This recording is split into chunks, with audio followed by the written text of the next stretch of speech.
This is the story of a man named Stanley. Stanley worked for a company in a big building where he was employee number 427. Employee number 427's job was simple. He sat at his desk in room 427 and he pushed buttons on a keyboard. Orders came to him through a monitor on his desk, telling him what buttons to push, how long to push them, and in what order. This is what employee 427 did every day of every month of every year. And although others might have considered it soul-rending, Stanley relished every moment that the orders came in, as though he had been made exactly for this job. And Stanley was happy. And then one day, something very peculiar happened. Something that would forever change Stanley. Something he would never quite forget. He had been at his desk for nearly an hour when he realized that not one single order had arrived on the monitor for him to follow. No one had showed up to give him instructions, call a meeting, or even say hi. Never in all his years at the company had this happened, this complete isolation. Something was very clearly wrong. Shocked, frozen solid, Stanley found himself unable to move for the longest time. But as he came to his wits and regained his senses, he got up from his desk and stepped out of his office.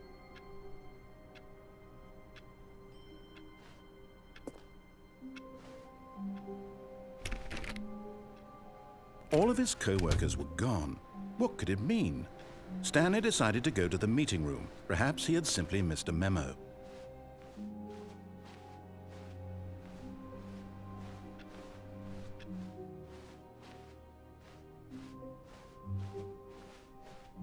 When Stanley came to a set of two open doors, this was not the correct way to the meeting room, and Stanley knew it perfectly well.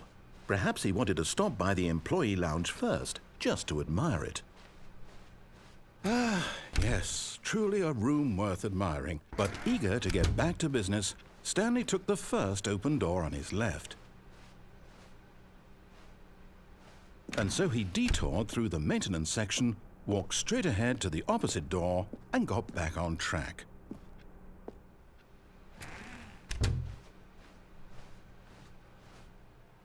Yet there was not a single person here either. Feeling a wave of disbelief, Stanley decided to go up to his boss's office, hoping he might find an answer there.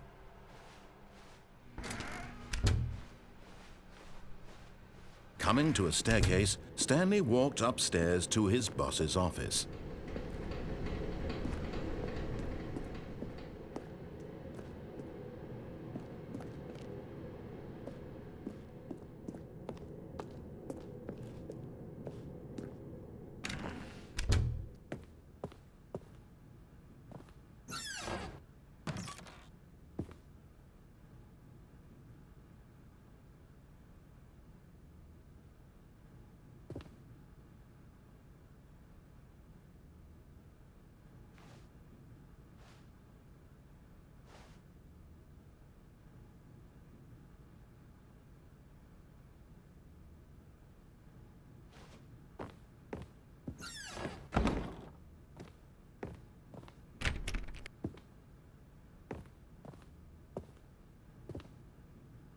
Stepping into his manager's office, Stanley was once again stunned to discover not an indication of any human life.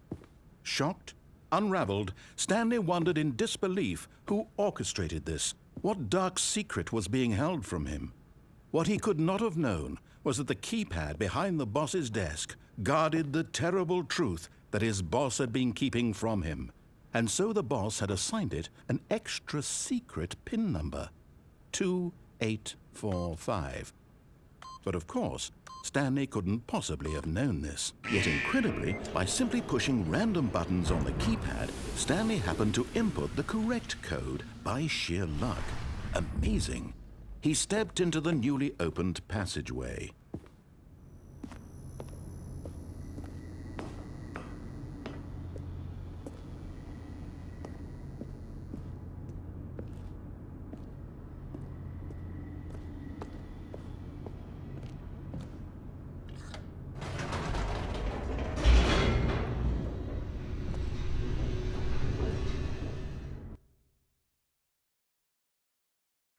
Descending deeper into the building, Stanley realized he felt a bit peculiar.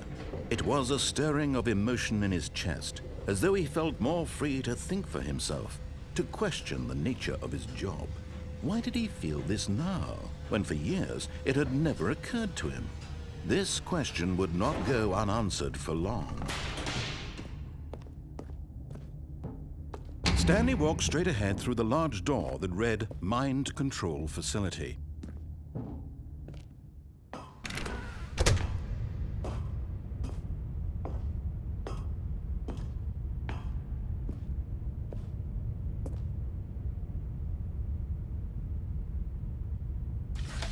The lights rose on an enormous room packed with television screens. What horrible secret did this place hold? Stanley thought to himself. Did he have the strength to find out?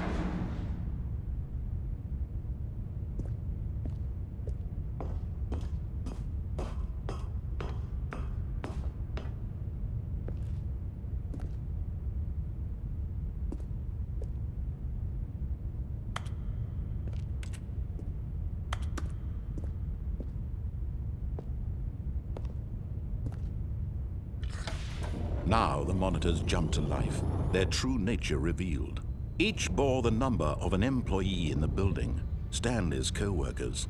The lives of so many individuals reduced to images on a screen, and Stanley, one of them, eternally monitored in this place where freedom meant nothing.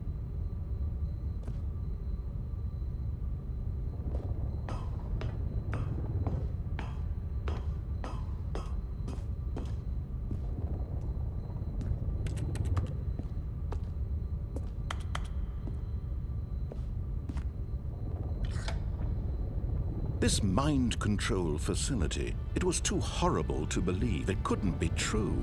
Had Stanley really been under someone's control all this time? Was this the only reason he was happy with his boring job? That his emotions had been manipulated to accept it blindly?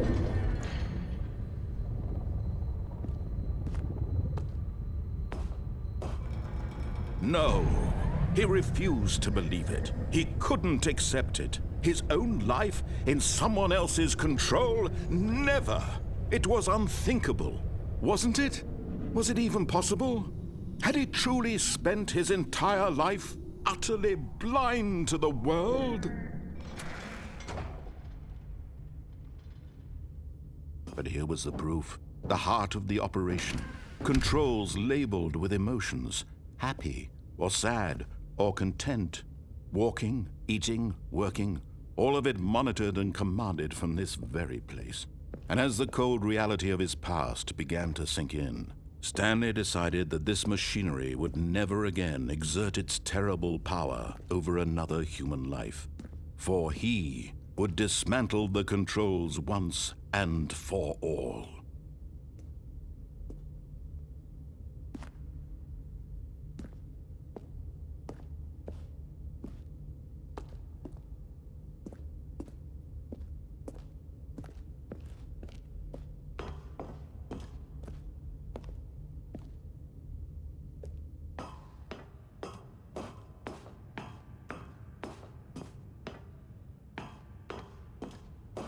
And when at last he found the source of the room's power, he knew it was his duty, his obligation, to put an end to this horrible place and to everything it stood for.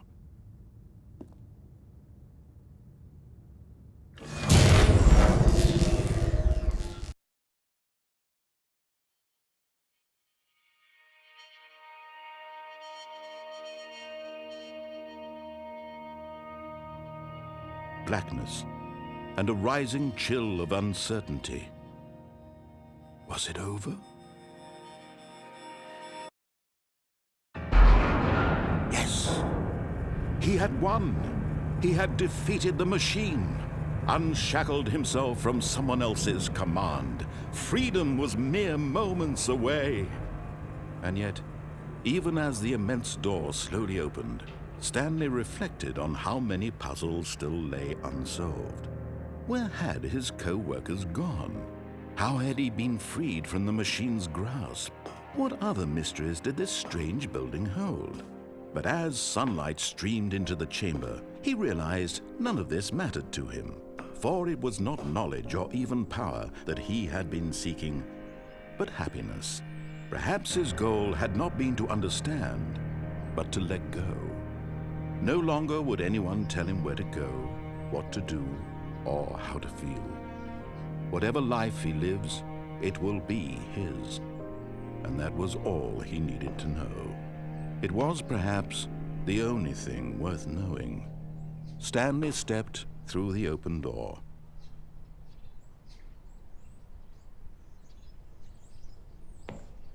Stanley felt the cool breeze upon his skin, the feeling of liberation, the immense possibility of the new path before him. This was exactly the way, right now, that things were meant to happen. And Stanley was happy.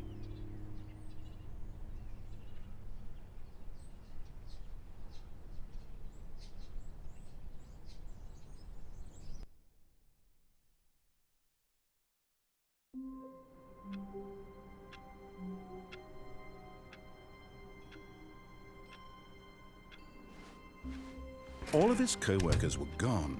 What could it mean? Stanley decided to go to the meeting room. Perhaps he had simply missed a memo.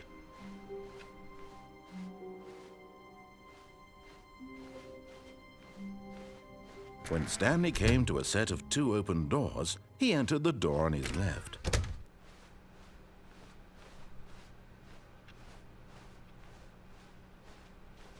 Yet there was not a single person here either. Feeling a wave of disbelief, Stanley decided to go up to his boss's office. Coming to a staircase, Stanley walked upstairs to his boss's office.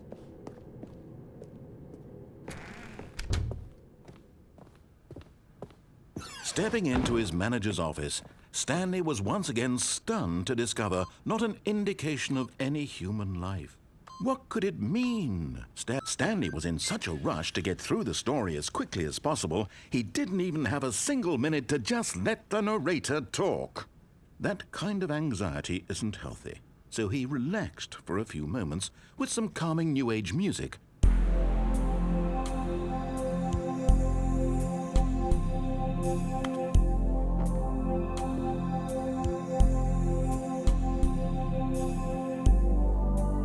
Feeling soothed and rejuvenated, Stanley calmly walked forward into the opened passageway.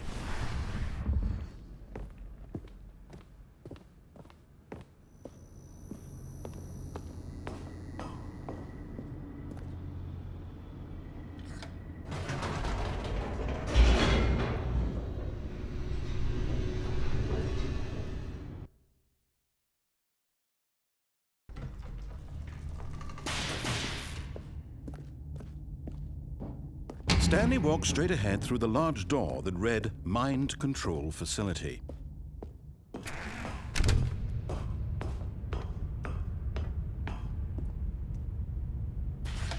The lights rose on an enormous room packed with television screens.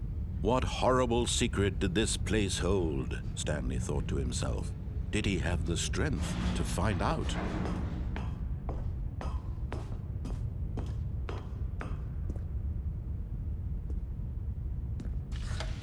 Now the monitors jumped to life, their true nature revealed. Each bore the number of an employee in the building, Stanley's co-workers. The lives of so many individuals reduced to images on a screen, and Stanley, one of them, eternally monitored in this place where freedom meant nothing.